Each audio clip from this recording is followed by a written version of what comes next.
Bah oui, c'est l'événement planétaire, on le sait, cette Coupe du Monde qui atteint aussi le monde de l'entreprise et nombreux sont les salariés à avouer regarder les matchs pendant leurs heures de travail. Désolé, à tel point que certains dirigeants plutôt intelligents ont choisi de laisser le mondial s'inviter au travail, quitte à risquer de perdre en productivité, mais autant s'assurer, j'allais dire, gagner en convivialité.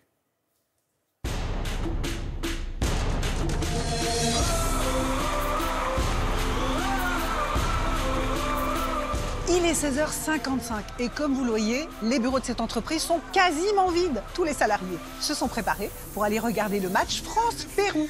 Ils ont même invité les voisins.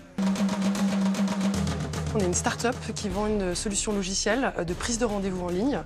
Et nos principaux clients sont les médecins et également leurs patients. On imagine qu'on n'est pas les seuls à avoir envie de regarder ce match-là. Donc on a invité nos voisins et on va partager ce moment tous ensemble. Il ne s'agit pas là d'une exception. Nombreux sont les chefs d'entreprise à préférer en ce mois de juin la bonne ambiance à la performance. CAPA, aujourd'hui, c'est la première agence d'intérim 100% digitale en France.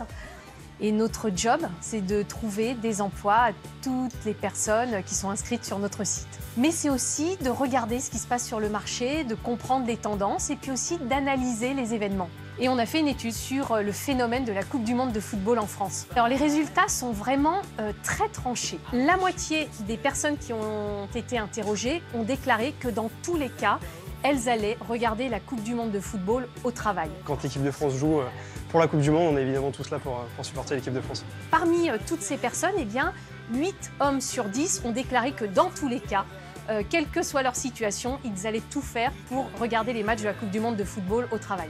Une partie des entreprises se sont dit que finalement, eh bien, pouvoir mettre à disposition les retransmissions des matchs de football, c'était sympathique et elles allaient en tirer un gros bénéfice qui était vraiment de remettre de la cohésion, de la bonne humeur au sein des équipes.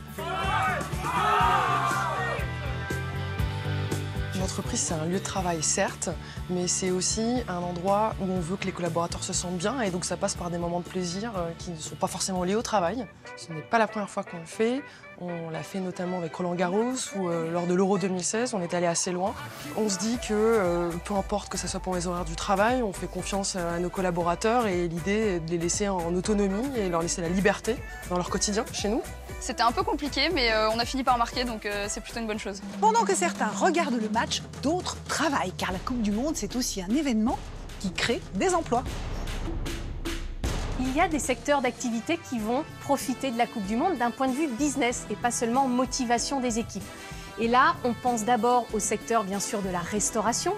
On pense aussi au secteur de la livraison, de la logistique, du transport, tiré par le secteur du e-commerce, parce que beaucoup de Français et de Françaises, finalement, vont consommer pendant cette période en achetant sur Internet.